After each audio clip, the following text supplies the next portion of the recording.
Ladies and gentlemen, good evening. I am Phuthuma Nhleko, the firm's Chief Operating Officer. It gives me great pleasure to welcome you all this evening, those in the room, our colleagues, our clients, and our colleagues across the different regions who are joining us online. I'd like to also give a special welcome to our guest of honor, Mr. Phuthuma Nhleko. As you all know, Mr. Nhleko is quite a celebrated business leader. He's also held phenomenal and extremely challenging positions which he has executed with prestige, integrity, and just phenomenal character. He served as the former CEO as well as chairman of MTN, one of Africa's leading network operators. Certainly one of Africa's most accomplished, not just South Africa, Africa's most accomplished business leaders. He's an architect and a builder of companies, a strategist. We've all read lots about him, his execution, his acumen. He's also a leader whose impact has been felt across industries as well as the broader continent. What truly distinguishes him and his contribution is his passion for the continent, consistently challenging all of us to think beyond quarterly results, individual brilliance and institutions, as well as conventional narratives about Africa, allowing others to tell us who an African and what being an African means. In The Invisible People, Mr. Nhleko presents a very compelling vision for the new African Renaissance, built on what I've classified as 3 core pillars. The first, and a bit personal for me, is the creation of a confident African identity, one that is rooted in our continent's rich history, as well as its profound contributions to civilization, culture, and religion. It is a call for all of Africa to tell its own story, not through the lens of others, not an imported identity, but through a clear understanding of our past, as well as our confidence in the future of our continent. The second pillar is economic transformation. Mr. Nhleko argues that Africa must unlock development that has long remained elusive by leveraging its considerable assets, resources, abandoning outdated models, and embracing technology as well as economic leapfrogging. It is a vision grounded not in imitation, but in innovation, a vision of Africa charting its own path. The third pillar is geopolitical influence. As the home of a quarter of humanity, Africa must redefine its relationships with global powers and engage the world from a position of confidence and authority, pursuing a path that advances its interests and secures its rightful place in global affairs. What makes these ideas particularly powerful is that they are not simply observations, as most of you would agree. He has lived through what it means to be an African. It is not just simply observations about the continent. They are a challenge to all of us who have had the privilege of helping shape its future, whether you sit here as a client or as a practicing attorney. As a law firm that operates across the continent, these pillars resonate with us. A confident African identity requires strong African institutions. Economic transformation requires legal certainty, trusted markets, as well as effective regulation. Greater geopolitical influence requires countries as well as businesses that can engage globally with credibility and confidence. And this is where the legal profession has an important role to play. The future of our continent will depend on whether we collectively build legal systems that are trusted, predictable, and importantly, accessible. It will depend on whether entrepreneurs can start businesses with confidence, whether investors can deploy capital with certainty, whether disputes can be resolved fairly and transparently, and whether the rule of law remains a foundation for growth and stability. Foreign direct investment does not flow simply because opportunities exist. We've long been told that Africa has potential, but that is not enough. It flows where institutions are strong, governance is credible, and the legal framework inspires confidence. The legal sector has a responsibility that extends well beyond just servicing our clients and making fees. We have a responsibility to help build the environment in which the economies will grow across the continent, businesses will thrive, and societies will prosper, whether it is in Sandton, Gugulethu, or Soweto. In that sense, our task is not just building a legal law firm. It is to help build a stronger African legal profession, hence our expansion into the rest of the continent.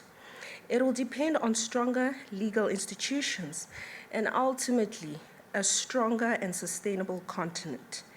Behind every transaction, every financing arrangement, every infrastructure project, every merger, every investment, there are people whose lives are affected by our advice and the decisions that are taken.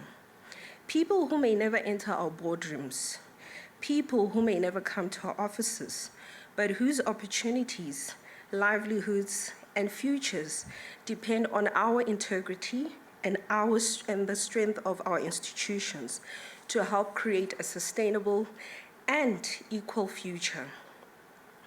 The measure of our success, therefore, cannot simply be limited to deals, recognition, and how many mandates we've won. It must also be measured by whether our work contributes to the broader project of building a sustainable Africa that is more prosperous, more influential, and that can stand and show itself as a thriving and inclusive continent. This evening, we are privileged to hear from someone who has spent a lifetime thinking about exactly these questions, about what it means to lead as an African and what it means to lead in Africa. Institution building. Most of you have probably read about his amazing accomplishments. Building an economy that is sustainable and that transforms and doesn't just cater for the elite. And also cementing Africa's place in the global space, not just a continent that thrives in its own shadows. This session is part of our firm's ongoing thought leadership program and reflects our own commitment to fostering robust, African-focused discussions within our firm, as well as including our clients and every stakeholder who's joined with us in building a successful firm. I would like to welcome to the stage Mr. Nhleko, accompanied by our CEO, Mr. Brett Williams. Thank you.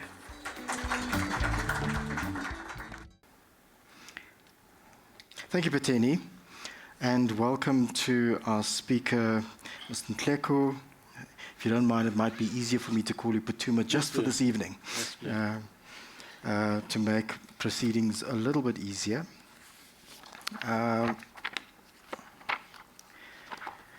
It's an incredible privilege to have someone of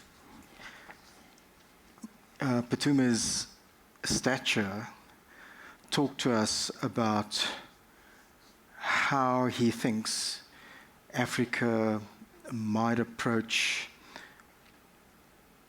its development from a slightly new framework. If you read his book, and there are copies available that he's most willing to sign for you this evening, he borrows, if I may sort of steal some of his ideas from the likes of Kwame Nkrumah, Julius Nyerere, Ali Mazrui, Adekia Adebayo. But he doesn't come at it as a political economist. He doesn't come at it as a political theorist. He comes at it with hard-nosed, hard-won experience, but privately also an intellectual with regard to Africa. as to how we might do things differently. And so his offering is actually quite profound, and I would encourage people to look at his book, because often, and even if you listen to Ali Mazrui, or read Ali Mazrui, or read Kwame Nkrumah or Julius Nyerere, both Nkrumah and Nyerere were politicians with powerful ideas, powerful Pan-Africanist ideas, at a threshold moment in the independence of, or growing independence of African countries and growing independence from Europe. But they were heavy on ideas and short of what might work. And the power of Phuthuma's book is that he suggests some real lessons for us. And so what I'd hoped for us to be able to do this evening, and it's a huge task, I must just tell you. I'm completely daunted. I've never ever had a discussion with an author that's a specialist in their, well, I shouldn't say a specialist in their field, because he's a specialist in so many, but he's a seasoned captain of industry. We're almost sitting in the presence of, in a sense, African commercial royalty, and I say so with great humility. But we're also sitting in the presence of someone who's clearly thought about this for many, many decades. So I suppose to kick off this evening's conversation, and by the way, I wouldn't have been able to do this without some notes. I did share them, though, with Phuthuma, so that he has an idea of what I would like this discussion to cover. There will be a process by which we will take questions from the floor as well.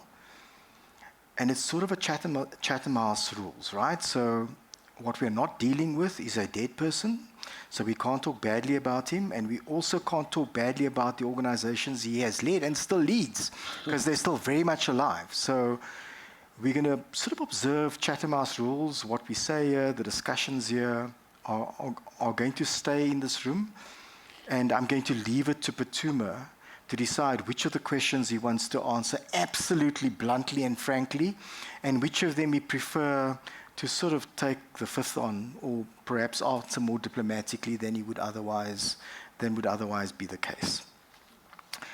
And so, do you want to say a few words, Phuthuma, before I sort of kick off and get us going? Yeah. Well, evening, everybody. And just to say, first and foremost, I'm completely honored, totally humbled that you would find it worthy to invite me to CDH to engage with your colleagues and staff and clients. I'm totally humbled by that. Thank you, Madam MC, for all the accolades, and Brent for the accolades. I can hardly recognize the person that you're talking about. Mine really just came, from a very humble, natural perspective based on the years that I've been involved in commerce. So thank you very much, and thanks for taking your very valuable time on an exceptionally cold evening to come and listen to this banter. Thank you very much. Yeah. Right, so your book arrives obviously at an interesting time. Launched in February of this year, the global order feels decidedly less settled. It is less rule-bound. It's more openly transactional. Old assumptions about trade, diplomacy, multilateralism, international law, a rules-based order is under significant strain. So in that world, Africa's demographic rise could either become leverage or vulnerability. Is that the central urgency behind your book? Yes, I think it is. I mean, the world has become very nativist, and I touch on it in the book, where nationalism is definitely on the rise. The whole question of civilization is back on the table. I quote people like Huntington, whom some people have got understandably fundamental differences with.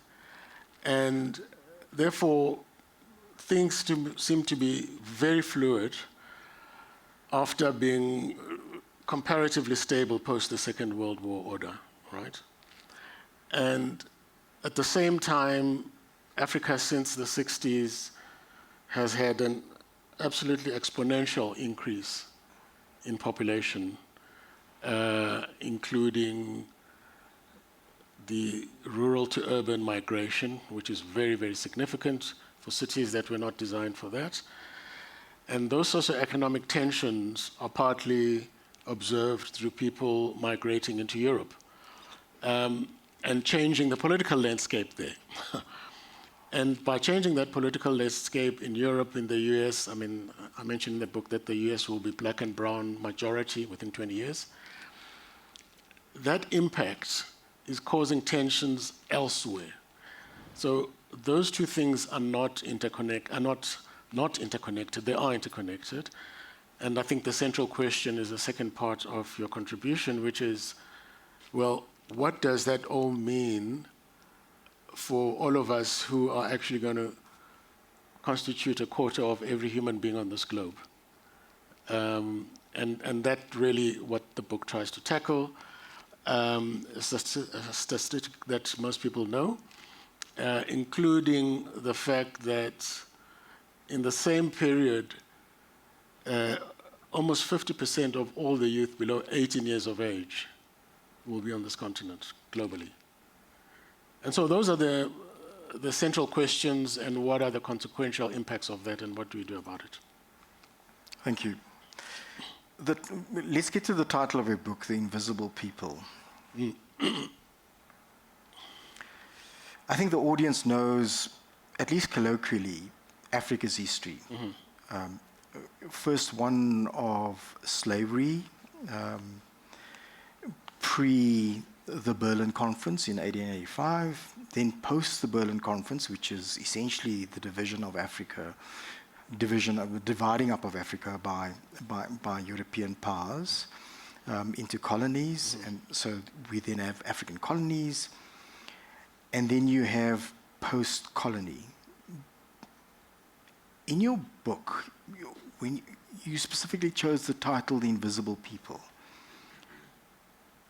was that a reflection of how the rest of the world sees Africa, or how African institutions see their own people, or how Africans see themselves?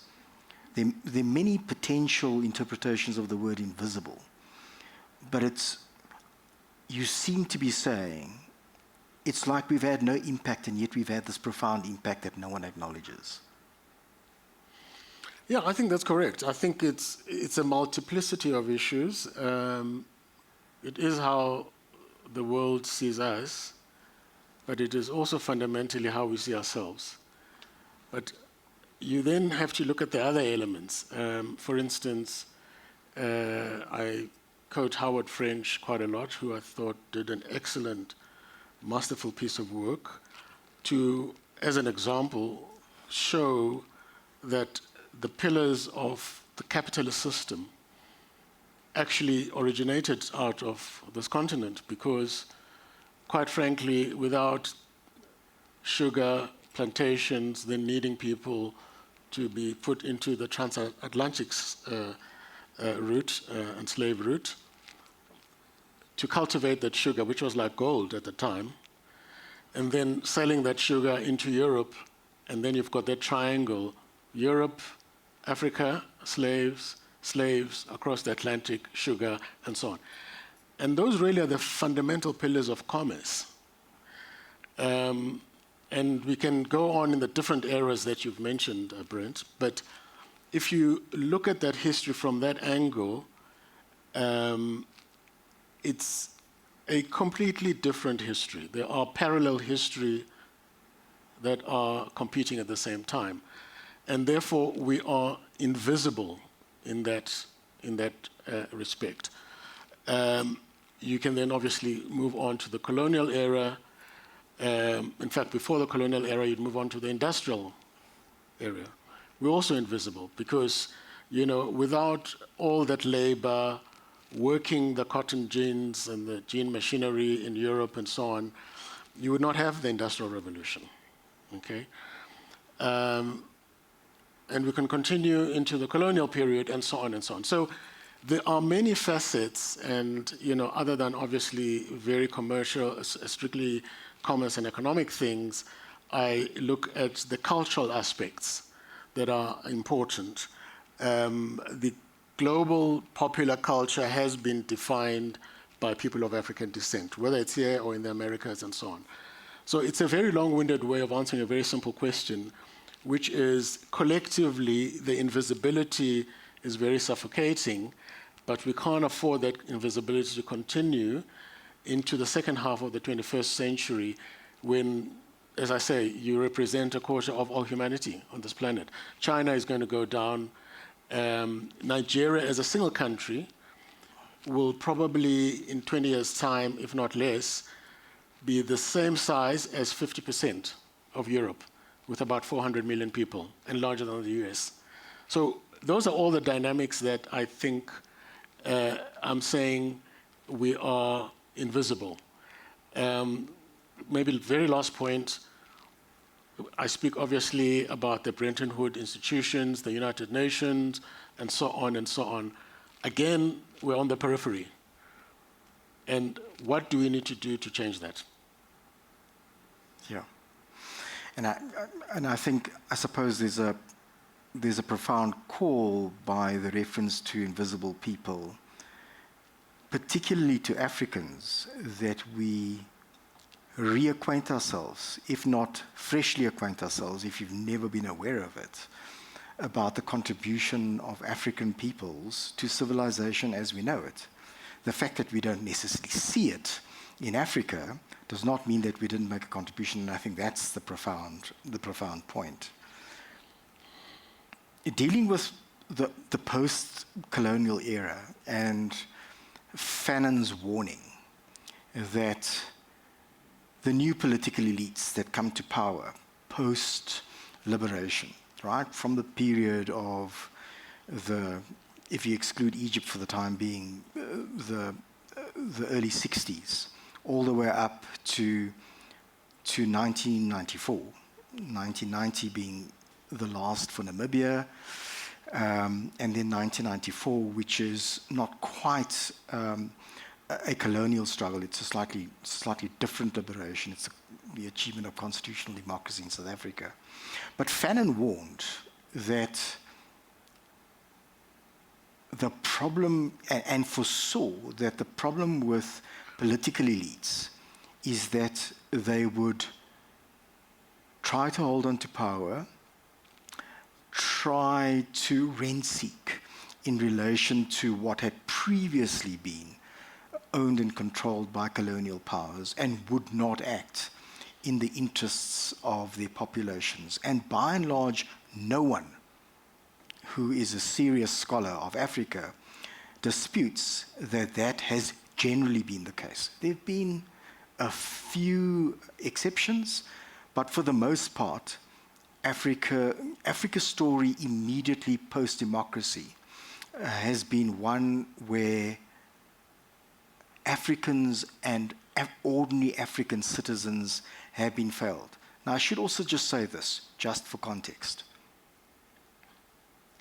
It's important to realize that in a period of time, 60 years post-1960 is not a long time. And I know some of you might say, tell that to an African who's been deprived of an appropriate education, proper health care. They don't have patience for that kind of language. But what you're measuring 60 years against is 600 years of domination and extraction of the continent's resources. Compare that also to, we often compare ourselves as Africans to first world countries, and we forget to acknowledge that it took hundreds of years of wars to get to the Treaty of Westphalia, before people realize, well, there's no point in us having a war every time we're fighting over resources. We've got to have some sort of system, at least a club of a chosen few. We will have terms upon which we'll engage with each other. But it took hundreds of years to do that. So not making the excuse that Africa is still young as a liberated continent. There are problems, but Fanon did say, we are going to face these problems. How does Africa avoid a future in which the problems that we're seeing now persist? The problems of what Fanon called a national bourgeoisie, the new political elite, controls resources and only does things that serves its purpose, part of which is sustained power. It has no interest actually in development. And I'm putting it really crudely, but that's basically the way he said it. How do we avoid that outcome? Just one last point on the first question that you asked about invisibility. Just to say that one area that I omitted to mention of invisibility is, of course, the contested foundation of the three Abrahamic religions, which I deal with in the book. Yes. It's quite a major aspect of this invisibility, but clearly we can't do justice to it now. Coming to your second question, the issue of elitism, goes back very far, Brent. When Islam came into Africa, particularly North Africa, they basically incorporated the African traditional structures that were there, right? And the Christians did very much the same. People forget that Islam was in Africa and practicing slavery for 1,300 years before Christianity came. And so they both adopted and utilized the African traditional structures. And that has continued through the colonial period, where the African aristocrats really became essentially the gatekeepers. And if you say, what is that same picture in 2026? It's rent-seeking, right? There are certain prominent families, whether you go to Mobutu in DRC in the 60s or et cetera, I mean, we can talk about a number of countries where this pattern has continued. It's just a different form and shape, where basically it became a rent-seeking extraction relationship with the West, okay? And so the essence of a question is, how does that get curtailed? It's not an easy question to answer, but I think, first of all, you really need to follow the money, follow the commerce. And what I try to suggest in the book is that our entire extraction industry and value chain needs to be reassessed, because the natural endowment is there. I mean, you all know the stats. I don't need to repeat them.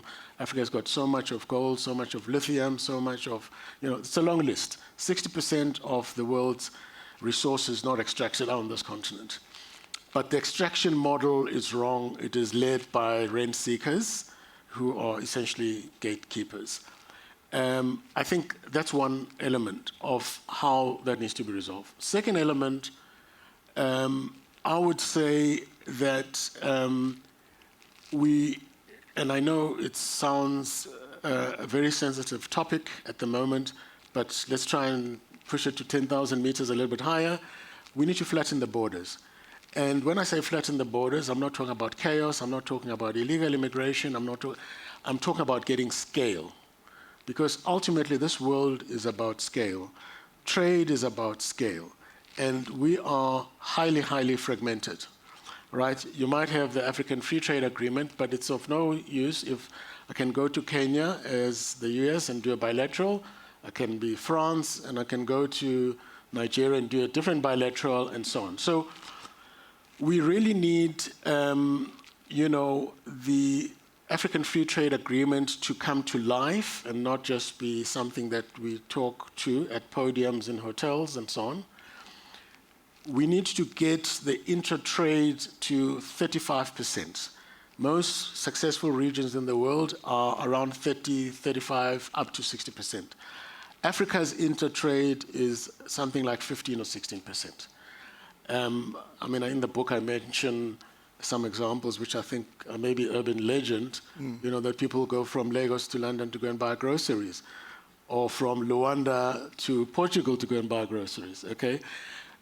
Extreme hyperbolic, but the point is the same, which is there is too much still interdependence with the old colonial powers because of very deep vested interests to break those bonds.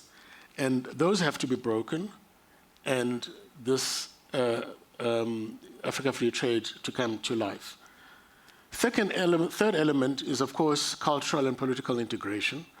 And once again, this falls at the doorstep of the African Union. It's not perfect. We could spend a whole day talking about what the shortcomings are, including the fact that they are, I don't know, 60% funded by other countries outside Africa, by other powers, right?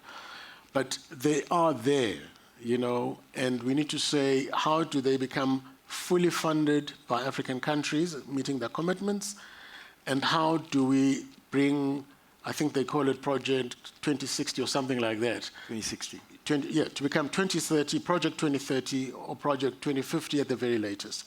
So these are the elements that have to be broken, Brent. And then the fourth and last element, of course, is very domestic, in the sense that it is, you know, as they say, all politics is ultimately domestic, is to say the democratic franchise, and not in the narrow sense as perceived by the West, but in the broader sense, needs to be entrenched so that the gatekeepers, the aristocrats that are rent seekers, actually get moved out of the way to allow genuine industrialization and industrialists to emerge. If you allow that, you then have a genuine middle class emerging. Once you have a genuine big middle class emerging, the fortunes of the country begin to change. Without a genuine middle class that is thriving, that is successful, there's no country that is successful. Yeah. So those really are sort of the 3-4 elements that I would say would probably be the guiding, the North Star to trying to undoing some of this unfortunate legacy. Looking at it from a political economy perspective, and again going back to Nkrumah and Nyerere, yeah, sort of at the same time, the eventual president of Ghana and Nkrumah, and the eventual president of Tanganyika that becomes Zanzibar when Tanganyika and Zanzibar are joined by Nyerere, both Pan-Africanists. But Nkrumah's view is that the only way we overcome the ills of a long history of slavery and then colonialism is we need a United States of Africa. It's a Pan-Africanist movement. He's obviously influenced by the African diaspora in the United States as well at the time. And Kwame, on the other hand, says, I don't think that that's gonna work. And I think that what we need is regional, I call it regional gradualism. You seem to be coming back to Kwame Nkrumah, and it's interesting because Nyerere, just before his death, said Nkrumah was right. At least from a political structure perspective. But what's interesting about what you're saying is that we actually need to drive market integration, which is a different point. It's not something from the top down. It's not a political ideological idea. It's sort of the philosophy of build it and they will come. Create the MTNs and things will happen. And I'm using MTN deliberately, but I'm also not using it deliberately. The idea that possibly commerce takes Africa to where it needs to be in spite of its politics, in spite of its history. And it almost seems as though, in that way, because obviously commerce engages ordinary people. They are what make commerce work. I mean, MTN is a fantastic example of it, and not to punt MTN, Vodacom too, and then there are other financial services clients who are examples of that model too. Get things to work, and people, and you start to cross boundaries in a way that you didn't deliberately intend to. That's where you arrive. Is that sort of what you're saying? Yes, I think it's quite interesting in the sense that you know, the answer is almost embedded in the way that you frame the question.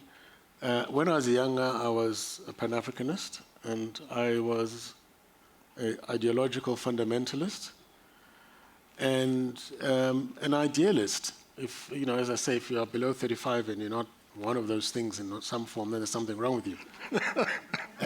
If you're over 50 and you still believe it exactly, there's something wrong with you then as well.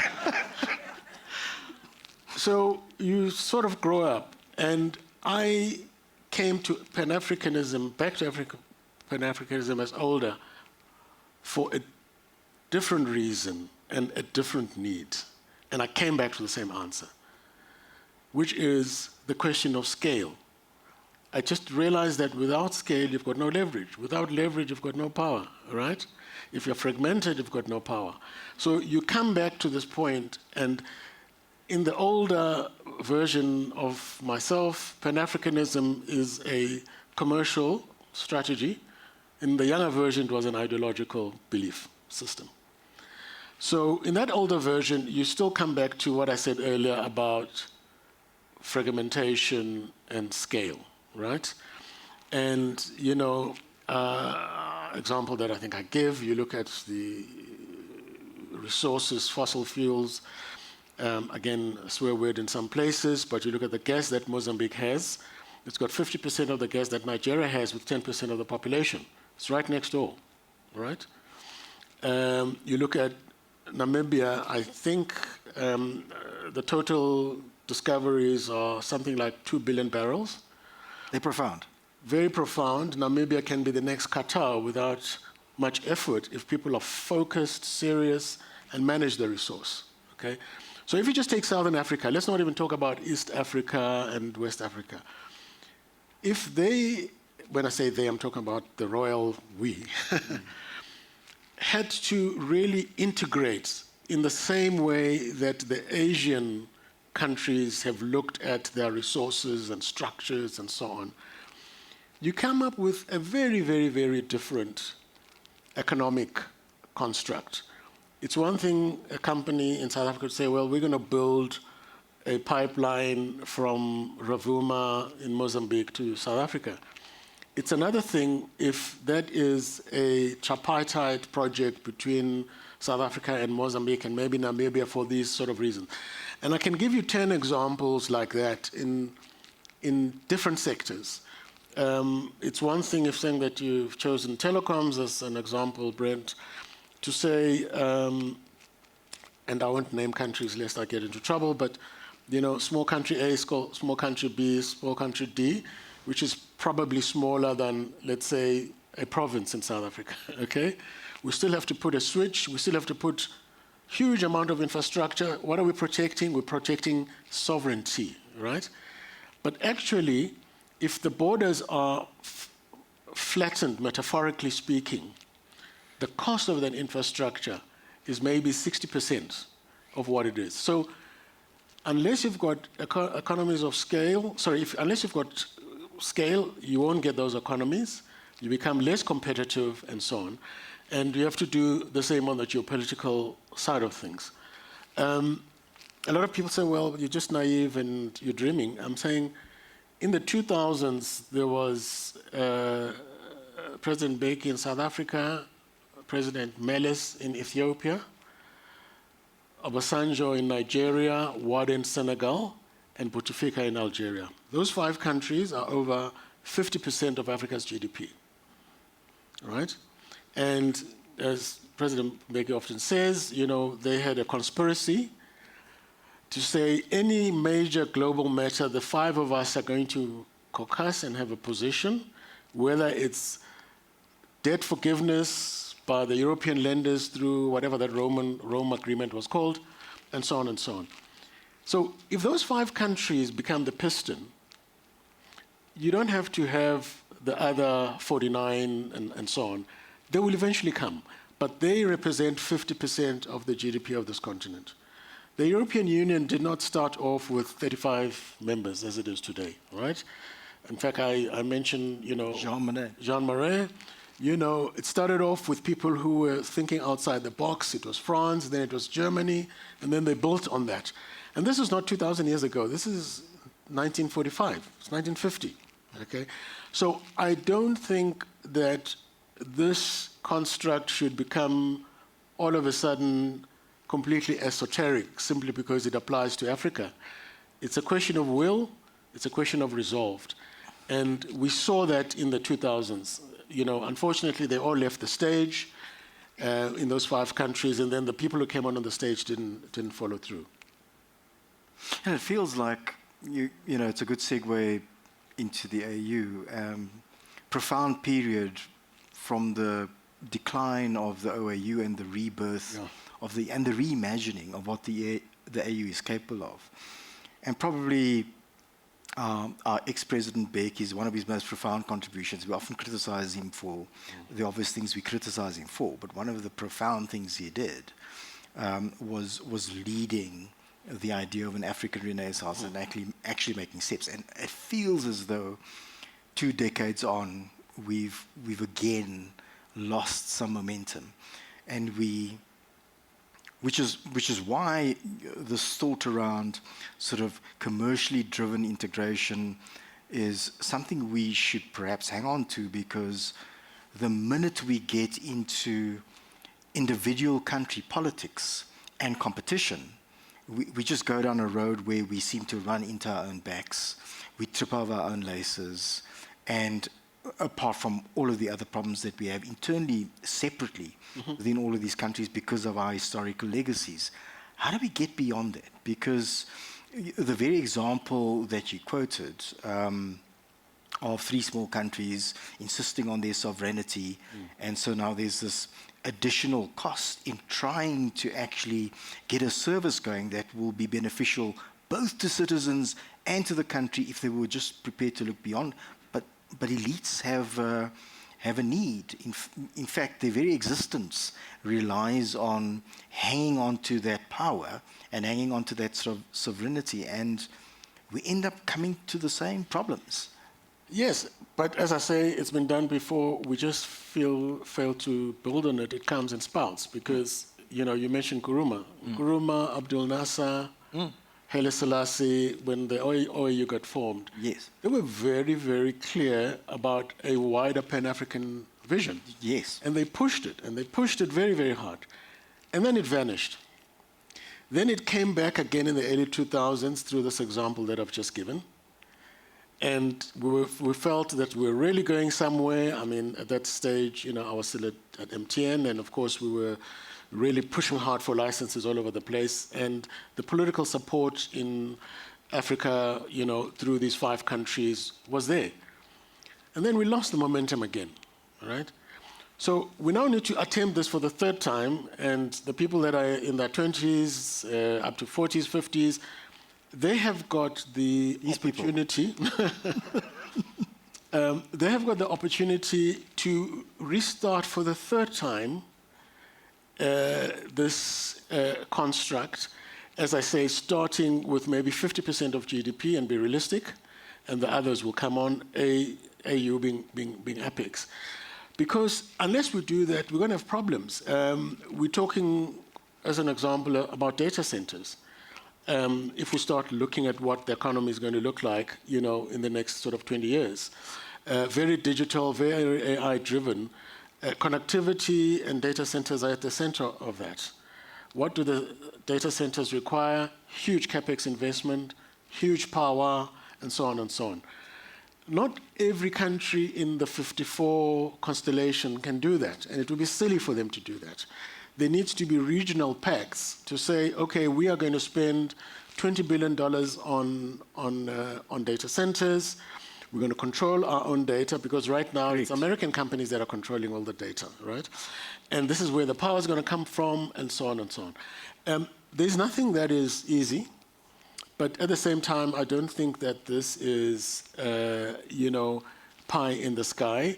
It's going to require, and there are a lot of people that are working hard at this, so I don't want to sit here and come across as though I'm being dismissive of a lot of people in the private sector and in the public sector who are thinking about this every day. I guess if the book does anything, is to say, even if you're doing something, the window and the pace at which you're doing it is far too slow for the socioeconomic pressure that is going to emerge over the next 20 years. So that's part of it. It's going to catch up. Yeah. And that is part of the problem, is to say we need to see a much, much deeper sense of urgency. Maybe last point, another example is that Mao Zedong left the stage, permanently in, I think 78 or somewhere there. Deng Xiaoping takes over. Deng Xiaoping came to the stage. By the early 2000s, the same period, China had transformed unrecognizably in 20, 25 years. Yes, there were a lot of foundations that Mao Zedong put in after 1949, but the real quote-unquote miracle of China that we talk about every day actually happened between 78 and maybe the early 2000s. Yeah. So this can be done. Somebody put it in a very interesting way for me the other day and said, 2050 is closer to us now than 2000 was to us. So you always say 2050, that's far away. It's not far away. Yeah. The year 2000, of which you were all around, I assume, if you weren't around in 2000, then you're very young, is much further away than this target point that I'm pointing to in the book. Again, a good segue into the next comment, which is China, which takes us to the isms. Yeah. So the growth of China is profound from 1980 to the early 2000s. I mean, I forget the statistics, but essentially, China went from nowhere, and literally it was nowhere. It had a GDP equivalent of one of the small Latin American countries in 1980. It was an agrarian economy. It is now, arguably, depending on who you talk to, a global superpower. It's either number 2 or it's about to be number 1 right now. That's in the space of 50 years. Now, as you warn in your book, don't transplant examples and don't think that you can simply transplant what the Chinese did into Africa, or even what the other Asian tigers did, because they are very, very different societies. China has a long history of centralism. It's now called, euphemistically, democratic centralism, or capitalism of a special kind. Pick your, choose the name that you prefer. The fact of the matter is, it is a very centrally organized society. Certainly by liberal Western standards, it would be considered to be an authoritarian society. But China lifted 400 million people out of poverty. And you're not easily going to hear of a Chinese person complaining about the kind of advances that they've made that have benefited Chinese people. But it is premised upon what was there before. None of that is necessarily present in Africa. And we can then we can either flip to Singapore, to Lee Kuan Yew, or we can flip to Paul Kagame, Rwanda. An authoritarian, benign leader, benign by some standards. Other people will say he's a bad guy. There are others who will say we'd rather have Paul Kagame than the disaster we had before he came onto the scene, and prior to the Rwandan genocide. But is there something, to be said for giving up some rights for a centralized leadership, provided, of course, they are doing what needs to be done to developmentally lift everyone, or at least the majority of the people up? Is there an argument to be made for that? Yeah, there is an argument to be made, but I would be making it, out of context without restating the context. Again, I tried to deal with it in the book, so I probably won't do justice to it. The reason why, after some time, I organized the book on those three pillars, identity, economics, and geopolitics, is because I think those are very fundamental. Again, people say, what do you mean, Phuthuma, by identity? Identity X means this, and identity Y means this. But identity is absolutely fundamental. So if you look at China, we refer to China as a country. The Chinese more see themselves as a civilization more than a country.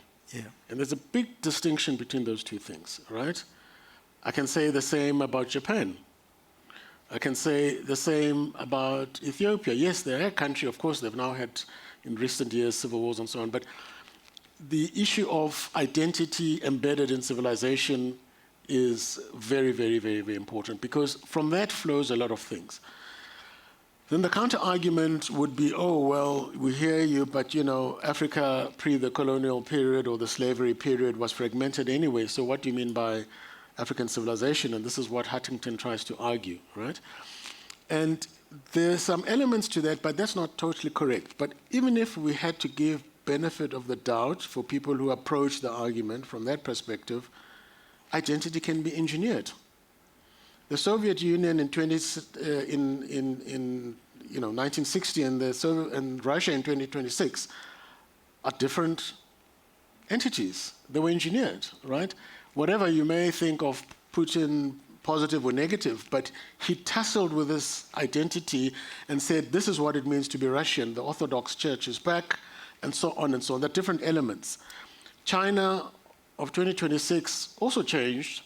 Yes, it's still a civilization, but Confucianism is back compared to when Mao was there. The example that I gave in the book is that even the US has had three different identities. Pre-1776, post-1776, and I'd say 1964, African Americans could not even vote in the country. So this issue of social engineering identity, and I know social engineering is a bad word in, given our history, but it has happened, and it happens. Even Germany re-engineered its identity post the Second World War. They didn't want to be reminded of what happened before that. So it's a long way of saying these three pillars in whatever we think about Brent, cannot be left out because they are the fundamental foundation and context. It then makes it easier to answer the question that you've asked to say, in China, well, they feel that democratic. I say that Iran feels it's democratic in its own way, the way it selects its leadership, and it also feels it's a civilization and not a country, which it is, 5,000 years or more of civilization.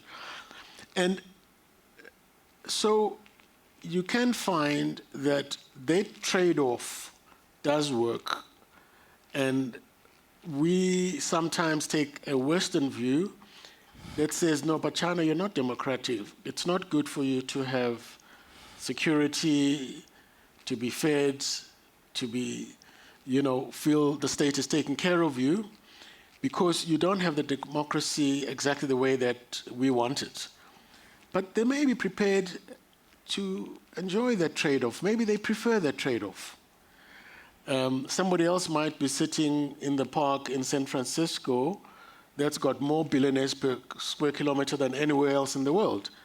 But if you go to downtown San Francisco, if you haven't been there recently, go and look. So you then say, well, what would that individual prefer? Yeah. They might prefer to be fed, have security, have the education taken care of, but maybe they don't have as much liberties. So it's a rather long-winded way of saying that, which hopefully I'm answering your question, which is as we look at the new construct of Africa, we really do not need to be blinded, in my view, by completely Western constructed narratives of what it means to have full franchise. There are good things that we must accept from there and adopt, and then there are certain things that are very much African-centric to our own beginnings that we must incorporate. And you may come off with those trade-offs. Singapore is one of them, Rwanda is another, and if you want to take 1.5 billion people or 1.3 billion people, China is different. And so that's really what I'm pushing here. I'm not advocating a particular system. I'm just saying we need to be open-minded enough to be prepared to accept the trade-off economically. Yeah, and I think that comes across clearly in your book, where you specifically say, and you refer to some of these examples, and you say, we need to come up with solutions that work for us, but you are distinctly inviting us to think outside the box in terms of what is going to work within the context of the continent as a whole, and perhaps also in specific countries on the continent as well. Well, I think in many African countries, that may have adopted the Westminster system, the chief is more important than the senator, right? Because even though we were impacted in our systems, as I explained about Christianity and Islam, it's been very difficult in the majority of parts of Africa to get rid of or do away with those very original fundamental hierarchy and structures. And I'm saying we don't necessarily have to do away with them.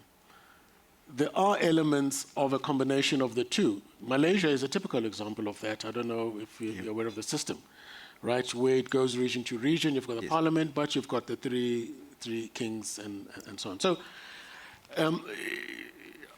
I have no doubt that these are contentious points and people will have very entrenched views on them, but I think we need to be open.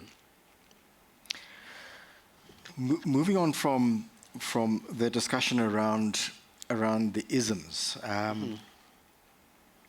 we come back to private sector capital and private sector approaches, and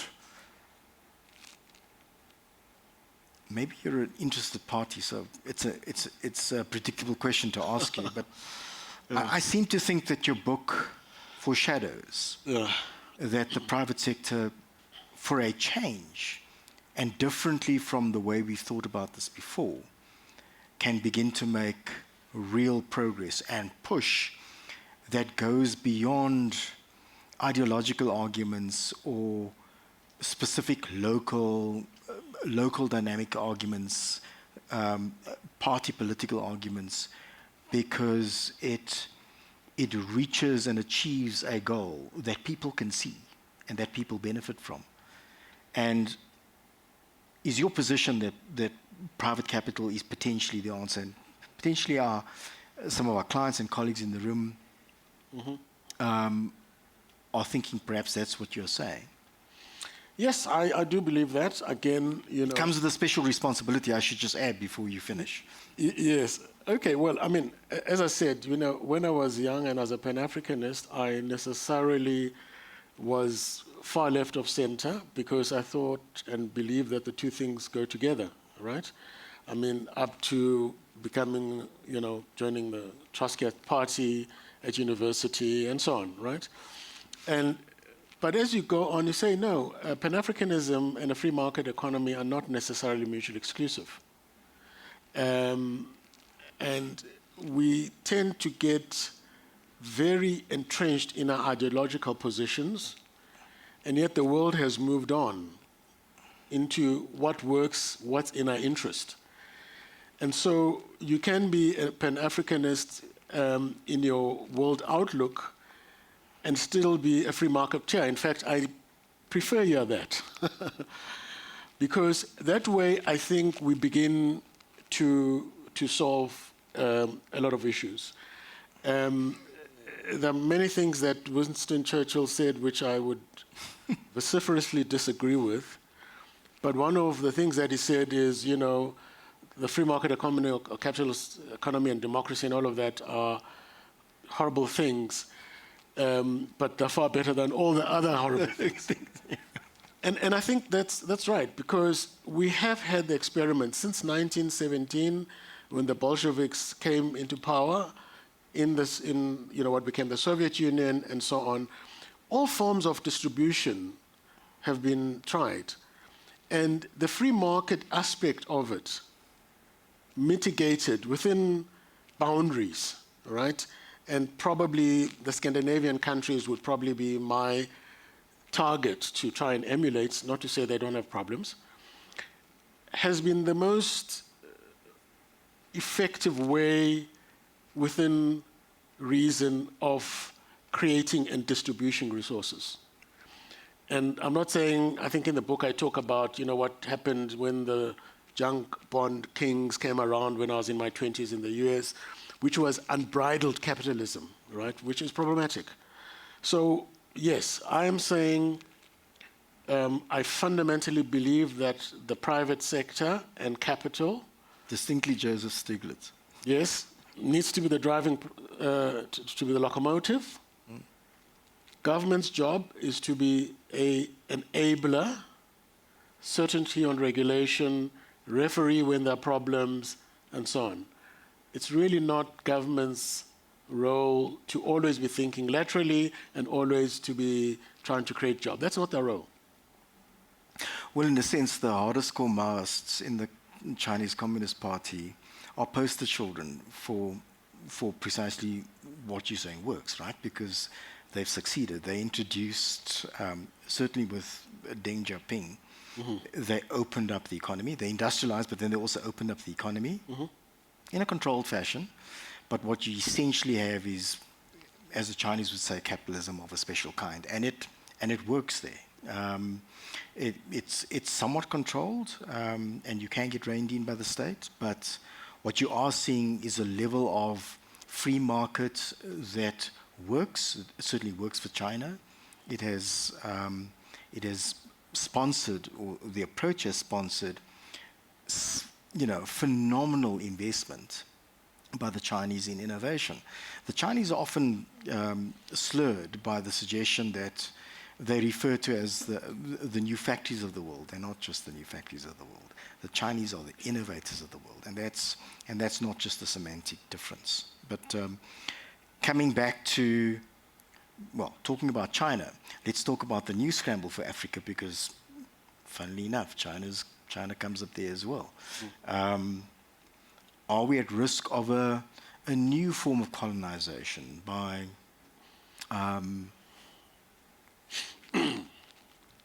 from the East, potentially, or from Russia? Yeah, well, I mean, maybe just to make sure that I tag on to the last question, because for me it's always a quilt. Again, to quote, Deng, I think, his famous quote was, I don't care whether the cat is black or white, yes, as long as it catches the mice. Right? Yeah. And basically was saying, I'm getting out of this entrenchment of ideological fundamentalism, yeah, which we tend to be stuck into in many, African countries. And that cat, whether it was white or black or pink or whatever it is, took 800 million people out of poverty into at least lower middle class, if not middle class. It's never done in the history of humanity, certainly not in the last recent modern era. So whatever people may say about China, they have performed a miracle. And I think, for me, that is the lesson for us. And they have acted in self-enlightened interest. So if you then say, well, when they come to Africa, are they exploiting? I mean, the irony of the whole situation is that the people that are cautioning Africa most about the Chinese exploiting Africans are coming from the West. So amnesia is something that works, I guess. I'm saying China is acting in self-enlightened interest. Africans need to begin to act in self-enlightened interest. And we should stop being part of an agenda of other people who are acting in their self-enlightened interest. And I don't mean to be trivial and petty, but if Macron calls African leaders next week, even if you haven't seen in one country, the leader only comes, he doesn't even come to vote. He occasionally visits his country. He lives in Europe. No names. But if Macron calls them, he'll be there, right? If Erdogan calls them in Istanbul, they'll be there. If Xi Jinping calls them in China, they'll be there, and so on and so on. I'm not saying there is anything fundamentally wrong in developing those relations, but it always appears to me that we are always an appendage to somebody else's much bigger strategic agenda, and we are always the part that's filling in. So that, to me, is what needs to fundamentally change, and part of it is embedded in the identity question. Yeah, I mean, and you talk a lot about this in your book, the subservience and the sort of the embodied subservience. It's both a psychology that we need to undo, but it also needs to be reflected in the way we transact. Yeah. And we still lack the muscle, because it is a muscle that we need to develop to transact entirely in our own interests as a continent. Mm-hmm. And again, it's exercising those muscles takes practice, but you implore us to start exercising that muscle. Sorry, Brent, just to also say that foundation was laid, a lot of the people that you mentioned, whether it's Frantz Fanon, Nkrumah, Amy Césaire, and all those people, they set this foundation in the 50s and 60s or even earlier. Yep. But we didn't build on it. We built on it, then we left it, then we came in 2000s, in the 2000s, we started building and we left it again. And we're paying the price economically for the absence of that world outlook that they sort of articulated so well for us. Yeah, I don't think that we understood it, but I think, at least for younger generations, it's going to be necessary for them to understand in their own minds that independence of mind, in service of a greater good, not necessarily saying in service of yourself or your particular interest, but that idea that says we're not subservient to Western ideas or to China. You talk in the book about sort of people queuing up at the G20, and clearly it saddened you.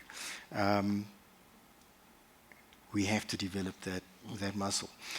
Could you talk a little bit about the leapfrogging? Because this is an important theme in your book. It's easy to talk about what leapfrogging might look like.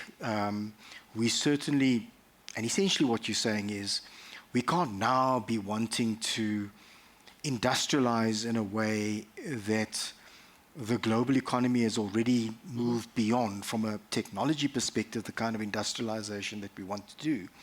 And you say you're not disputing that maybe some light industry, if it involves useful beneficiation, and the car industry is a good example, is still worth looking into.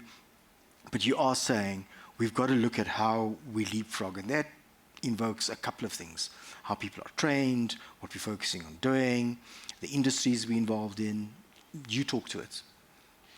Yeah, look, I think that's a fundamental element and aspect of the book, and the argument, put in its simplest form, is to say there are a lot of parts of Africa that people argue have not even entered the second industrial revolution, let alone the fourth. And this feels very daunting. Say, okay, so what do we do now? Well, as I said, a quarter of humanity, and here we are, we're still, way behind. And the further point that I make is to say, other than the poisonous medicine administered by the Bretton Woods institutions through structural adjustment programs and all of that, and Stiglitz himself talks about it. I mean, this was vice president of the World Bank. Why that hasn't worked. Other than that, or we are told, this is exactly, what the Asian tigers did, 80s, et cetera, Africa must emulate.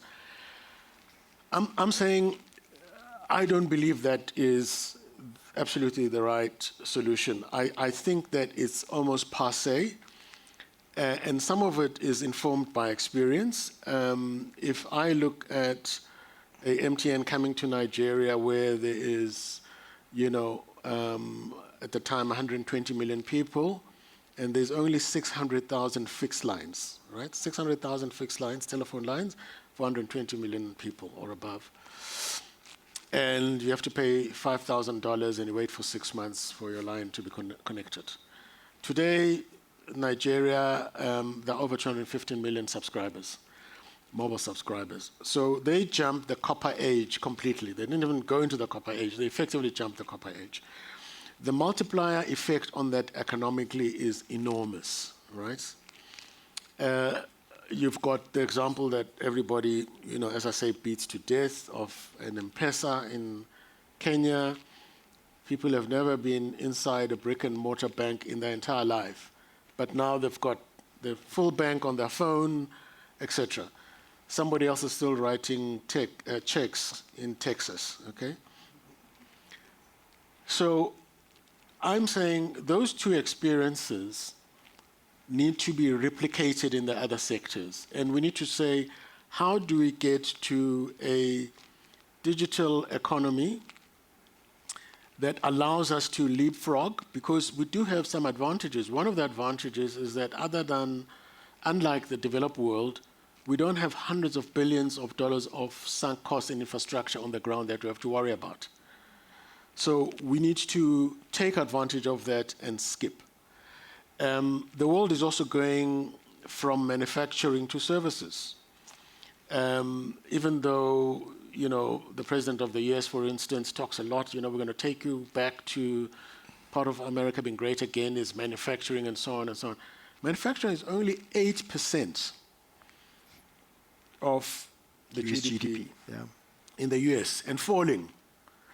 So services are growing exponentially. So we need to say, what are the services that we need to be providing, particularly given the youthful demographic profile and so on. It's a long discussion. The point on manufacturing is a very heated debate because some people feel very, very strongly about it. It's also a little bit gray because there's hard, heavy manufacturing, then there's light manufacturing and so on. But fundamentally, my simple point is we don't have to trace the path of the Asian tigers. We need to leapfrog in sectors and go from part of the second industrial revolution to part of the fourth. And I honestly believe that is possible. Can I tempt you to talk about Africa's hegemons, just separately? Nigeria and South Africa. South Africa doesn't have a good rep. Pre the conclusion of apartheid, we were, at least in southern Africa, but maybe even slightly further north, we were regarded as and in fact were, a destabilizing force. Post-democracy, South Africa had a very mercantilist approach to sort of entering onto the continent. We were told in uncertain terms by our African brethren in other countries that if we think we're going to be the new colonialists, they have no time for us. And some of that still happens. And yet, I'm not talking about Nigeria yet, and yet, the fact that South Africa and Nigeria are powerhouses certainly implies that they have a responsibility and the capacity to do more and to do more good. Do you want to comment on that? Nigeria, in fact, has so many other internal problems, not least of which is levels of corruption that make us look like a walk in the park, and an exchange rate that fluctuates so violently that it causes massive problems. And yet, of course, Dangote industry survives there. In fact, builds the first refinery there that's giving the multinationals a run for their money. How do Africa's hegemons, or let me call it wannabe hegemons, play a more constructive role? Yeah, look, I don't even think this is a question of luxury. I think it's an absolute imperative.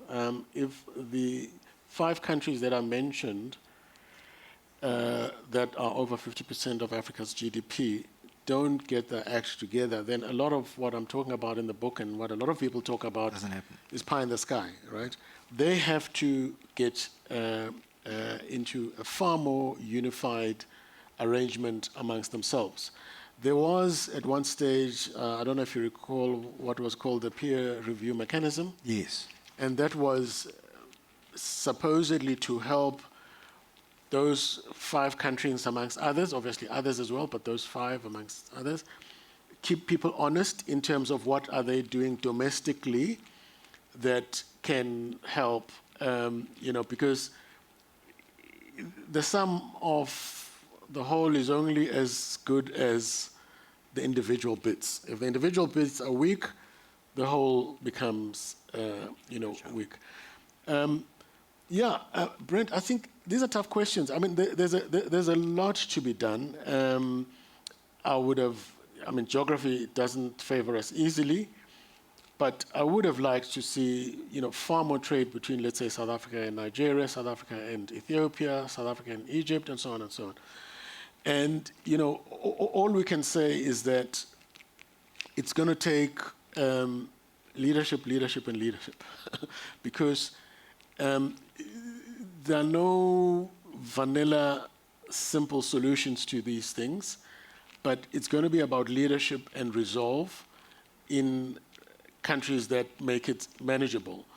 Again, I'm not saying, the Mbeki era didn't have its own warts and so on, like, all governments. But during those 2000s, there was still an interest to say, okay, there is a problem in country X, maybe it's Cote d'Ivoire, how do the other 5 people get together to go and speak to Brent and saying, Brent, we know this is your house, right? But, we believe that, you're doing this and you're doing that, and we can hear it from the outside and it doesn't look good and so on. Can we sit and help and so on? So that needs to happen. And it's not far-fetched because we're talking a huge percentage of African GDP and we're talking a handful of countries. The others will then follow after that, So I know I have not answered your question adequately because it's got so many elements to it. We have, as we speak, the xenophobic challenges in South Africa today. They look unique to South Africa, but they're not really, really unique to South Africa because, if you have uncontrolled immigration, whether it's in South Africa or the US or France or what have you, which is illegal, and you add to that stagnant economic growth, right? What happens? It's a recipe where, the other becomes, this is the source of my problem, sometimes partly correctly, sometimes not. And if you go back, you say, well, there's enough blame to go around. But ultimately, the largest proportion and burden has to rest with the government of the day. whether it's in South Africa or country A or country B or country C. So it's another long-winded response to a simple question, which says that leadership has to be the answer, but there needs to be constant, and I mean constant engagement amongst the hegemons that basically sway this continent one way or another. I'm sure that people are going to want to ask some questions, so perhaps just the last question and perhaps a closing comment from you. I suppose the most profound challenge that you put to us as Africans is that the solutions to what we are trying to achieve cannot be outsourced, and we have agency, and you are reminding us of our agency and how difficult and challenging that agency is, and you're calling on us to step up, essentially. Yes, and I think it's all possible. When I was at MTN, we used to do these, strat sessions for the board, and every, I think, 2 years we'd go to, one country or another. If I take two examples, we went to Seoul in South Korea, and interesting to see what they had done over 30 years, but it was all mono-ethnic. The drivers were essentially all, by and large, looked the same. They're all Korean. You go to the Facebook or Amazon campus in San Francisco, Silicon Valley, or Palo Alto, a lot of Asians and a lot of Africans, right? You look at recruitment by the same, companies, Facebook, Google, et cetera, They go to Nairobi and take the brightest young people. Go to Lagos, take the brightest young people. They come to Johannesburg, they come to Cape Town. So these youthful people who are capable of enabling us to get into this leapfrogging trajectory are there. They may have been poorly led over the last 60 years, but it's got nothing to do with their ability. The abilities are there. They have not been recognized. So I'm talking to them primarily. You've got to talk to everybody, of course, but to them because I think they can make that big difference. So, that's really would be my concluding remark.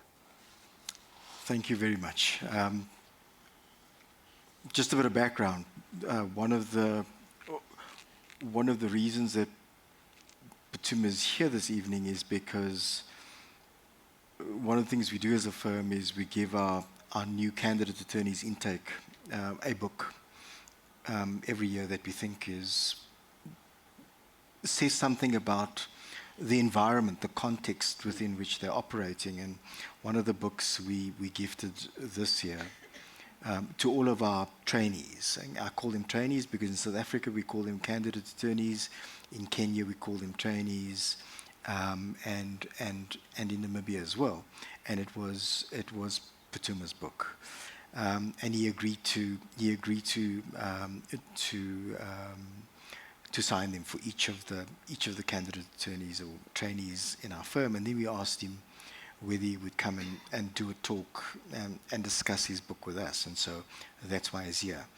Thank you very much. I want to open the floor for a second or more, because I'm sure that there are people who want to ask questions. Please ask them of the author. Don't ask them of me. I can't help you. So we'll take a few hands from the floor. And will you manage it, Patini? Yes, of course. Thank you so much.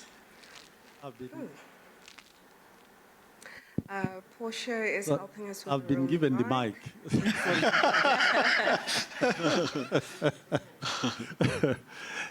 Thank you very much. That's been just an amazing conversation, and you've covered so much ground. Where I would like to start, Phuthuma, if you don't mind, is that it's very difficult to disagree with you on the three pillars that you've identified. My challenge, however, is that it's okay to identify the objective of where you want to get to. But I think it's equally important, if not even more important, to take account of where you're starting from and then decide on the sequencing, because you can't do everything in one go. Sure. If I look at the three things, the pillars you mentioned, identity, the economy, and the international recognition or geopolitical influence, I would argue that self-identity, the confidence to be comfortable with who you are, and the capacity to influence what happens on the geopolitical stage, both depend on your credibility in the first place. And credibility is going to come from what you can achieve, or what you have achieved, which is visible. Which means we have to start challenging ourselves to deliver without having to ask other people to recognize us, without demanding that our people be proud of who they are. Those things can only follow when people feel that what we've done gives us credibility. So I think there is a conversation to be had about that, the sequencing, taking into account that there is never enough resources to do everything in one go. My second question is to do with, it's clear, I think, to a lot of us that the continent is not working. In many ways, we can therefore say we know that something needs to change. But a bit like medicine, where if you don't do the correct diagnostic, then prescribing what needs to be done in order to cure something you've not identified becomes very difficult. And it comes back to the sequencing issue in some respect. When I look at our, especially sub-Saharan Africa, I think we've not even started defining at a nation-state level what societies would like to build. And cooperation at the Pan-African level will never happen until we've got the unit to work properly. In other words, we have to make sure that we get the nation-state and the creating of functioning societies at that level to be in place like a brick which you then use to build a wall. Thanks. Yeah, can I comment? Yes. Yeah, no, Nkosana, I hear you on that. I think the fundamental point here is that we don't have sufficient time. We just don't have the time to do these things in series. They have to be done in parallel. So I'm not saying sort out identity. When you finish sorting out identity, let's look at the economy and no. I'm saying these things have to happen in parallel because in many respects they are very intertwined. And if you take the identity, which is probably the trickiest one of the three, is that people say, what do you mean? I'm proud of who I am. I'm not trying to be a psychologist. All I'm just saying is there are collective ways in which Africa's identity can be cemented to help the other two pillars. For example, the curriculums. I mean, I'm glad now in South Africa the curriculum has been put back onto the table, right? To say, what should we be teaching these kids and how should it be structured, right? The work of, as I mentioned, Howard French and so on. These are actual, clearly identified action points where the curriculum needs to be changed, right? I mean, and this may sound a little bit trite, the EU, yes, you've got your flag, but you've also got the EU flag that has got, whatever number of stars they have and so on. The symbolism is very, very, very, very important. And the AU has to lead in this, of course, with the member countries, to try and consolidate and do away with less and less of this fragmentation. Simultaneously, in parallel, what are the 10 projects that should be regional projects as opposed to individual country projects, right? And so on and so on. The world geopolitically is not standing and waiting for us. People are making decisions, and we need to say, who are these 5 wise men or 5 wise ladies who basically should be start to say, as things change. I mean, look at what has happened in the Middle East in the last 6 months. Before February 28, the Middle East had a particular position with respect to Iran, the West, Europe, United States, and China. I suspect, I don't know, I'm just sitting on my couch and I'm guessing this stuff. If you ask those Middle Eastern leaders, post-February 28, they're looking at the world very, very differently. They were starting to sink a lot of money into Africa, as an example, very quietly. But the Middle East, Turkey, Saudi Arabia were starting to invest here heavily, right? Are they still going to do it post this phase? Are they looking at it differently, and so on? I don't know. So I hear what you're saying. I'm just saying we don't have sufficient time to look at most of those things in series. We have to look at them in parallel, because in one way or another, they're interconnected. But I take your point that, obviously, the individual regional programs need to be clearer. And it's only 20 years.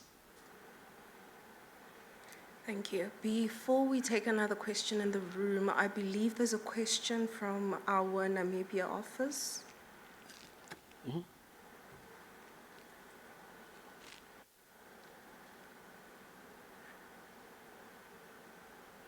You want me to ask the question, Yes, go ahead. Attorney? And yes, I have please. two questions for Phuthuma.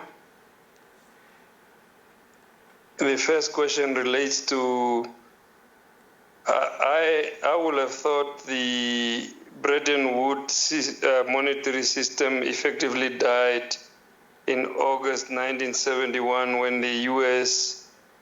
ended the dollar convertibility to gold. The second issue that I'm not getting through, and I regrettably have not read the book. I hope Brent will. I hope Brent Have will a copy for you, Patrick. will have it signed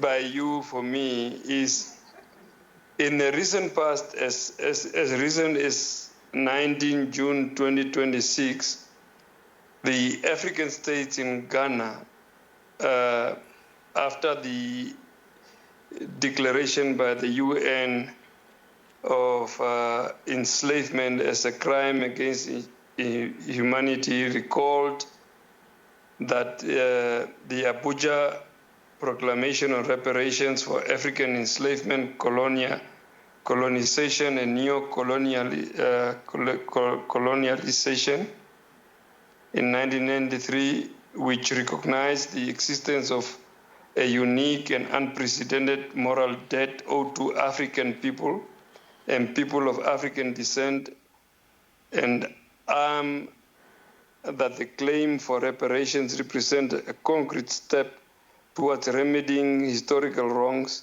and fostering healing among the people of Africa and people of African descent. I want to understand how you reconcile that with Ahmed Sekou Touré's philosophy in 1958 when he said to President Charles de Gaulle of Guinea that he preferred poverty in liberty to riches in slavery. Thank you. Thank you. Interesting questions. Well, first of all, I assume he was referring to the change from the gold standard when Nixon, Yes. moved the U.S. out of that.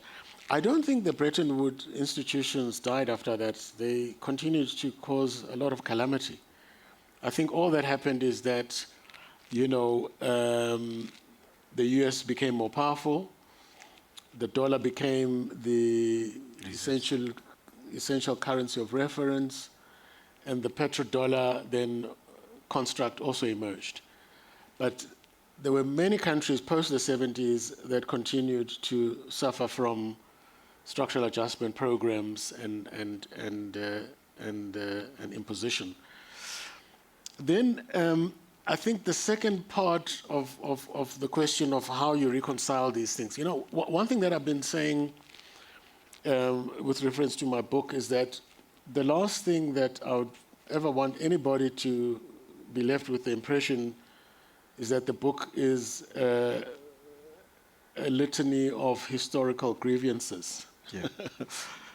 of victimhood. It's the furthest thing from that.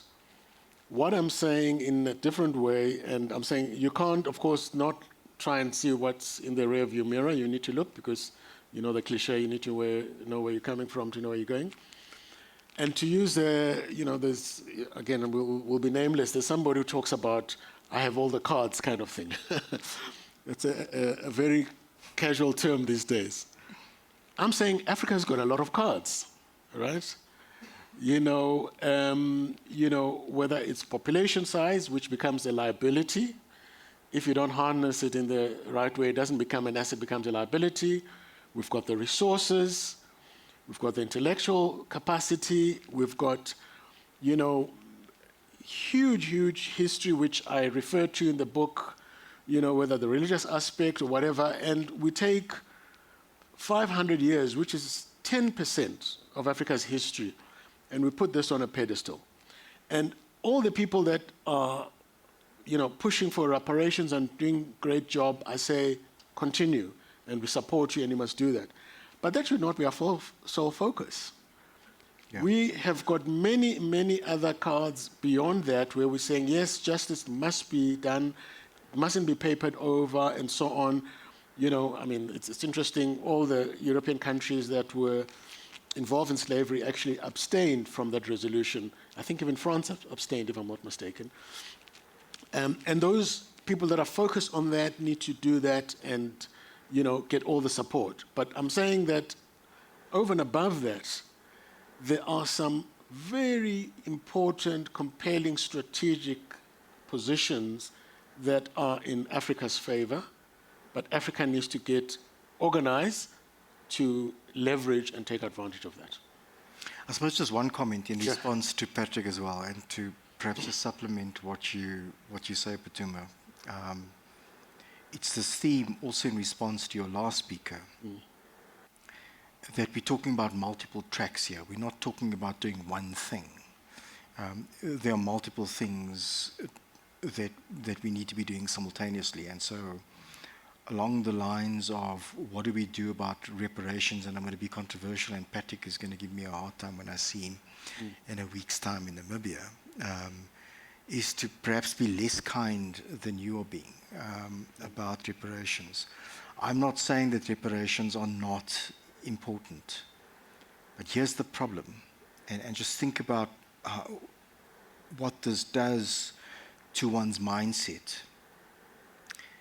If you're constantly focusing on reparations, you're putting a lot of energy into that, if that's all that you're doing, and you're focusing on the victimhood, it distracts from the agency. I mean, it's human psychology that one is talking about here, but if you can start to focus on what are the things that we can and should be doing and should be getting our hands into, it's potentially going to yield longer term results that are far more far-reaching generationally again. The other thing is that when we talk about reparations, you can end up going down a rabbit hole. And again, Patrick, I'm not saying don't do the reparations. I think that as a matter of principle, the acknowledgement is important. There's a catharsis in that. But understand this, and a point you make in your book, Africa needs about 150 billion rand in infrastructure investment a year. Dollars. Sorry? $150 billion. $150 billion a year. Every year, yeah. In order for it to reach its development milestones.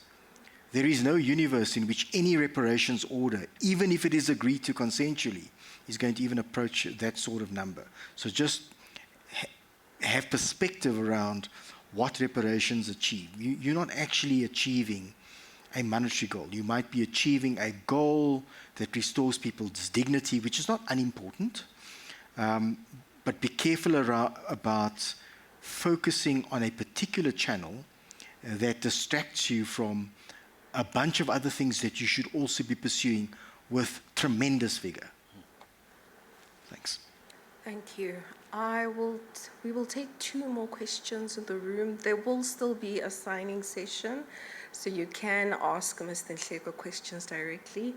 I am empathizing. He's been on that hot seat for quite a while. So, question there at the back.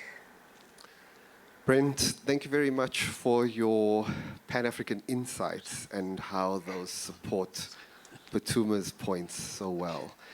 Phuthuma, my question for you, being a Pan-Africanist, Yes. but also being a free marketeer, Yes. is what do you think has worked as far as BBBE policy is concerned? What has not worked with the same policy? And what do you think needs to change? Now, that's interesting that I bring that up, considering Brent just spoke about reparations and not getting stuck on the idea of historical injustices. But considering South Africa's history and the need for economic justice, I'm very curious to hear your thoughts on BBBE and economic transformation in general. Yeah. And in particular, because you raised the issue of the cat being not mattering whether it's black or white, I'd like to hear how you reconcile that, please. Thank you very much. My name is Lee Dupree, and I'm from a company called BEE Innovation. Yeah. The question is, what do I think of BBBE? Yeah, what has worked, what has not worked, and what needs to change? Yeah. Well, you know, the fact of the matter is, you can't wish away that, you know, we were in a race and somebody's hands were tied behind their back and their feet were tied, and somebody else, when the gunshot went, ran, and now that we are 10 meters from the finish line, they're saying, untie them, and it's okay. The race is the race. You know, we must all finish at the same time, right? It's maybe a simplistic analogy, but you have to do something that addresses those inequalities that have been, in the case of South Africa, have been there for a very, very, very long time. The problem, however, is that the prescription that was proposed did not seemingly cure the illness. So if you look at the JSE today and you say 33 years after, you know, the first, you know, universal franchise, what percentage of the JSE is owned by, you know, 80% of the country? It's single-digit numbers, right? If you say private land that is not held by government, you know, I don't know the exact stats, but I think the black majorities maybe owns 10% of the land. So these are inequalities that have to be addressed. They can't be wished away and put under the table. You can't land in Cape Town and at the airport and you look left, you look right, and you see absolute poverty, and 30 minutes later you could be in the south of France, okay? If somebody blindfolded you and just took out the blindfold 30 minutes later. Those things will eventually lead to unhealth, you know, very unhealthy socioeconomic tension. The question is, how can we change it, you know, such that, as I mentioned in the book, and South Africa's got its own history, but other countries have got similar problems, believe me, but with different histories. How do we change it such that, one, we truly, truly bring genuine industrialists to the fore in great numbers? Secondly, how do we create or help create a genuine, sizable middle class, right? I mean, I always say to the bankers, when you look at 40% unemployment youth, or the country youth, I think is even higher, virtually flat GDP growth, how can you guys be making record profits?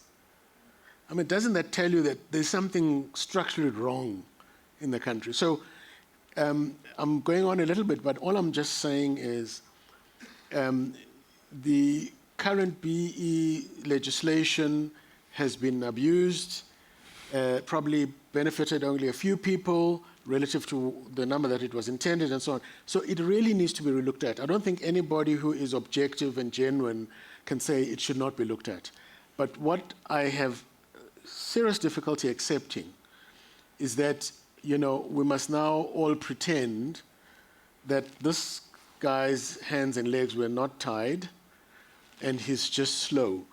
That's why he finds himself in this position and that person 5 meters from the finish line. One of the things that precipitated me writing this book was the book written by Thomas Piketty, and which I mentioned in the first introduction to say, you know, I don't want to criticize another author, but it was a fantastic book, 800 pages. And it was talking about concentration of capital. His second volume's even longer. Is it? He's talking about concentration of capital. But in that concentration of capital, Africa doesn't feature anywhere. And you read Howard French's book, and you say, but these guys must be living in 2 different planets. Okay? So if you get to the micro level, which is a South African level, if we now make it a country issue as opposed to a Pan-African issue, the same problem is there, is that people pretend that we don't have unsustainable inequalities which have to be addressed. Thank you. Brent has overruled my 2 questions. That's why he's the CEO, so we have space for 3 more. I'll take one in front. My heart almost broke. I thought I wasn't going to get a question. No, I've been overruled, so please go ahead. Mr. Nhleko, I think flattery is most appropriate to begin with. Firstly, thank you for this book. Thank you also for, I believe I'm the target market, the born freeze of this world. It's almost reminiscent of when Jesse Jackson would say, guys, I may be poor, but I am somebody, on the identity question. My question may be nuanced, it may be also elementary, you'll forgive me. I think I'd like to focus, or I'd appreciate your thoughts on the youth bet. I want to call this a youth bet. I, as a young person, I feel like I'm staring down the barrel of a gun of my future. It's 25 years, the clock is ticking, unemployment is rampant, and I've got a lot on my shoulders. I've seen our cultural influence in the youth. I'm going to be honest, a global juggernaut. It's one of our biggest cultural exports that we've managed to achieve, and virtually unsupported by any mainstream institution. Business is a little bit different, right? It needs it needs insights, it needs capital, it needs a whole institution to support you. And what I tend to see is an absence of young people occupying those spaces, well, at least meaningfully in my observation. You may have a different experience, but I'd really appreciate your bet on how do we turbocharge youth involvement to those who may already be blessed enough to be employed, so that we can get to the business of leapfrogging. I really want to emphasize, I feel a tremendous sense of responsibility, and I mean, I'm going to be 56 by 2050, and I'd really like to see a different South Africa than the one I'm experiencing now. Thank you. Yeah, look, I believe that youth is partly, the catalyst, one of the catalysts amongst a number that drove me to write this book, because in the, I was basically in MTN from 2000 to, at the end, I left for the second time in 2019. So that's almost 20 years. Yes, there was 3 years, 4 years where, I was out before going back again. And one thing that stayed with me is that when I go to these African capitals that I mentioned, right, I see exactly what Google sees. They have these young, highly, highly innovative youth, you'll find them in Nairobi. You look at the unicorns. You look at the things that they're doing. It's quite amazing.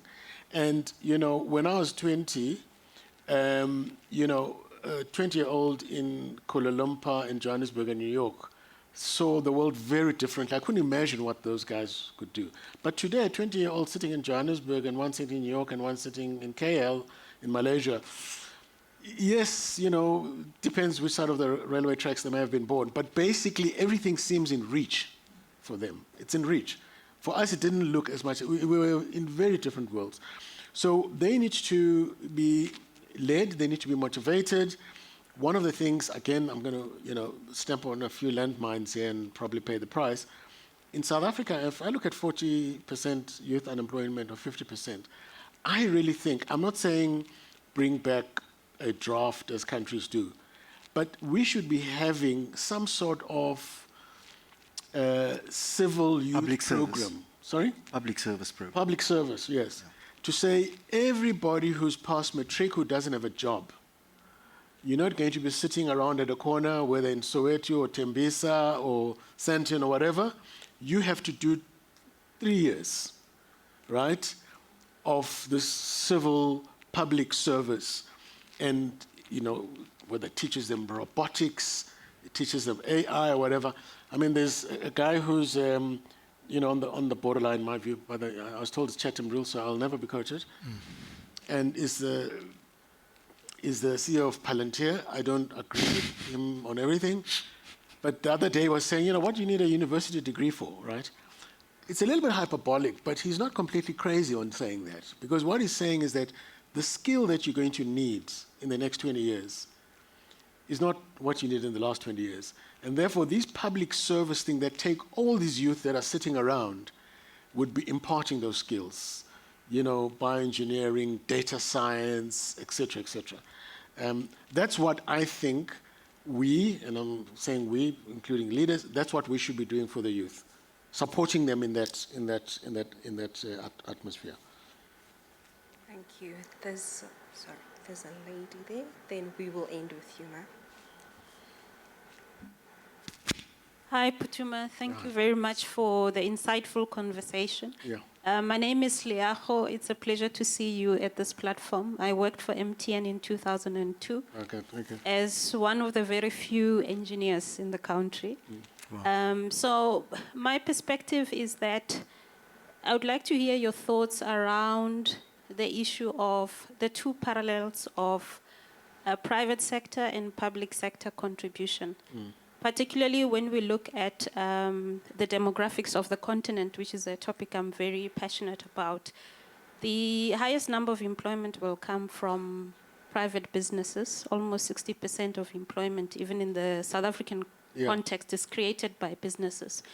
But being a business owner myself, I'm of the view that we have, on the public sector side, we have also a vacuum of leadership. Particularly when it comes to, if we really want to leverage on scale and the leverage becoming our sense of power, we need good leaders who know how to maximize the endowment that we have as a continent.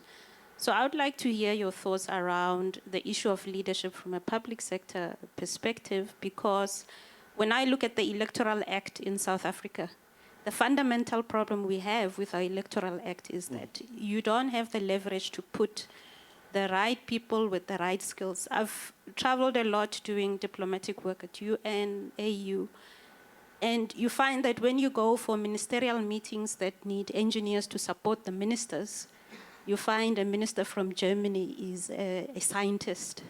The minister from another country is an engineer. You talk the same language.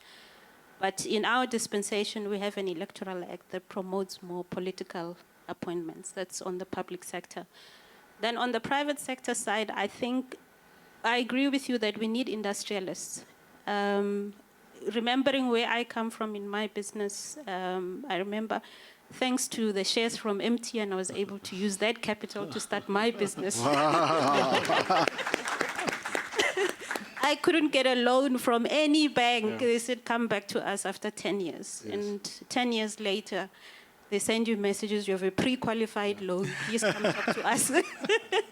So in that sense, I think on the private sector side, to have industrialists, we really need a capital market structure that is courageous, to take risk and bet on entrepreneurs.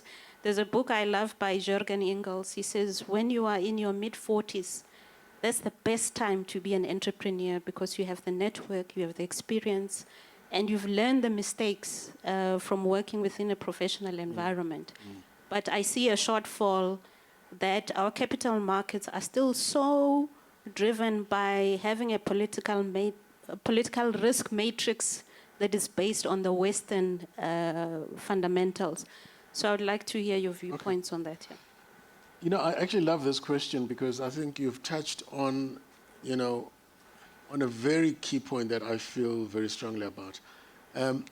So if you look at the United States, for instance, and I know when you talk about various countries, sometimes we overpaid them as being a villain in everything, and sometimes we are blind to aspects that are actually worth emulating. Now, one of the things that they have, and even that also gets finally abused at times, like everything gets abused, but one thing that they had for quite a long time was a revolving door between public sector and government.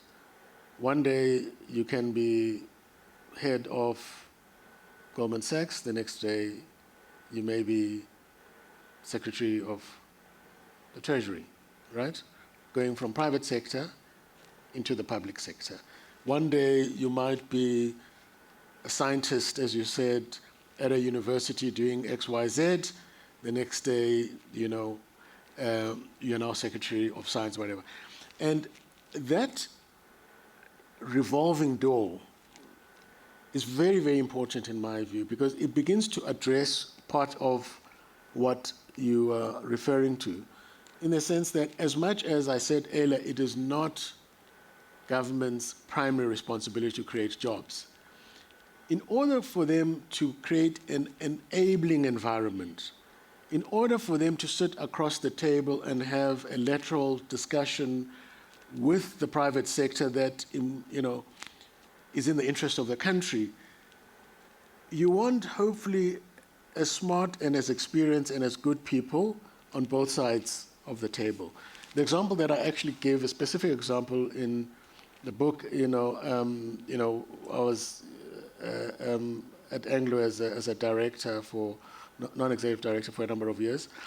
And in one of the trips or two of the trips, we sort of engaged with the Australians where Anglo had a huge exposure to the coal business. And I'm not, shy to say that I don't appreciate Australia's foreign policy for a whole range of reasons. It was a discussion for another day. But again, when I looked at the capacity that they had in the mining ministries and regulators that had to sit across the table to an Anglo, to a BHP and so on, they were phenomenal people with capacity and experience in the public sector. And there wasn't this adversarial relationship. Of course, in South Africa, we've got a history, and we can't pretend we don't have a history. And we know where this came from, right? But as time goes on, if, as you say, we can create a evolving or revolving door that is not abused, javelin throwing and that kind of thing, and improve the capacity in both areas, I think the country then wins. So I fully support that point. I think and they should be reasonably remunerated. I mean, if in China they used to call them mandarins. If you're a mandarin, you were a specialist in statecraft. Working for government was, a high accolade. Even the UK was like that at some point, right? Yeah. But today people say, well, if you're in the public sector, you're some sort of less of a being and so on and so on. Somehow we need to do away with that, and we need to find a leveling field on that. Yeah. Just in relation to that last comment, I wanted to add that probably what distinguishes certainly capable governments and capable states, the things we talk about, is the quality of the people that are employed to do those jobs. And in that respect, to reinforce your point, China and Singapore are probably the two world exceptions in relation to the quality of their employees. In fact, it is a badge of honor. Unlike, for example, in South Africa, if you are employed by the state in Singapore or in China, because they only employ the best. And it is then unsurprising that the quality of service that gets delivered and the state's capacity is so much more enhanced. And it was true. I'm not sure that it's, as you say, I'm not sure it's true any longer of the British Civil Service. I don't think so. Yeah. But it used to be the case that the British Civil Service actually employed the best of the best in their civil service, and that had an impact on the quality of service provided. But you're also right that the US does have this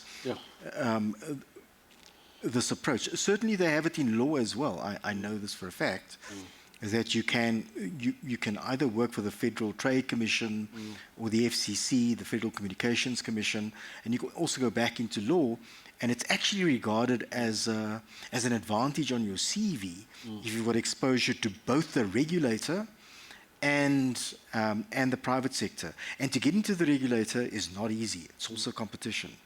There are also very high standards, but to your point. And I know you'll forgive me, and it won't punish me to say that the only thing, if the US could train more engineers than lawyers. Yeah. Okay. Thank you. We will take the last question. Thank you so much for the opportunity. My name is Sibonile Moyo. I'm a lawyer. On my sins. I'm glad my question is the last one because it's simple but emotive. You spoke about leadership, and my question really is about courage. Where do we find our courage as African leaders, current ones and future ones, if we've taken some crumbs from our neighbors in the US, in Europe, and in Asia that bind us to some obligations? I make energy as an example, where we have an abundance of some sources of energy, but we've traded that for the betterment of the environment and planet. So how do African leaders rise above these obligations that we've now been tied into and tell some truths and make some policies that are against what we've been bound to in terms of these contracts with our neighbors? Thank you. Yeah, no, I think that, you know, and I know it sounds, you know, almost like an echo and repetitive, but this identity question is really, really important, because if you start off with leaders who don't have a world view that is consistent with Pan-Africanism in the broader sense of the word, not factional Pan-Africanism, but in the broader sense of the word, then I think the words that I use in my book is that then they fall for trinkets, right? In other words, it just becomes more important, how big can my balance be in Swiss bank XYZ, and so on, because they don't have a broader vision, they don't have a broader cause, and so on, and so on. So, you know, I think once they have that, then they begin to act differently, because they then feel they've got a much higher calling, if I can put it that way, that is beyond them. And we had that in the 60s. I mean, you know, if you took Nyerere as an example, right? And even look at what Meles did. I mean, you know, he passed away because, you know, obviously health failed him and so on. But if you look at what Ethiopia did in agriculture, in a very short space of time, these big infrastructure projects, they were growing at 8% GDP annually, okay? Even this recent dam, you know, was not really funded by the World Banks. You know, civil servants were giving up some of their salaries to build this enormous dam. I think it's in the top 5 biggest dams in the world now, right? But they had Meles. He was a visionary. He was a leader. I mean, some of the papers that he wrote, you know, doing a PhD whilst in government and leading the country and so on. It's phenomenal. So can you imagine if you had 20 of those people, right? We'd be having a different discussion. So that's why I think this identity vision issue, in my way of looking at it, is the cornerstone. If you don't have that, then you're basically rudderless,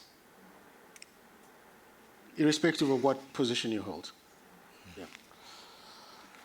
Thank you, everyone, and apologies to those who couldn't pose their questions. Like I said, we have arranged books, and Mr. Nhleko has been kind enough to agree to signing each copy. You will get them at the back after the session. Mr. Nhleko, I am truly honored. I am also one of those you were referring to. So I have heard your mandate. I will take it personally. Thank you so much for the insights. It's an important reminder and an important call at a critical time, not just for us as a country. I mean, we have our own issues, but you've reminded us that our purpose is bigger than what we would like to personalize as a border-specific issue. There is so much more that needs to be done. It's a very timely reminder, and the coincidence, your book being released when it was released, talk about perfect timing. Brent, thank you so much. You've done us proud. Stellar job. The notes are very useful.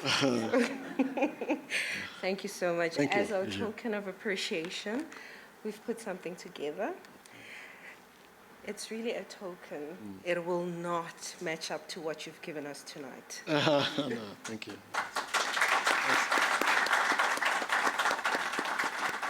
Thank you very much. Thanks, Tessa. Thank you. Thank you. Much appreciated. Thank you. Thanks.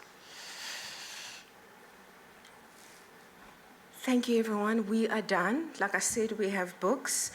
Don't ever say lawyers don't do freebies. It's a freebie. And we also still have snacks at the deck. Thank you.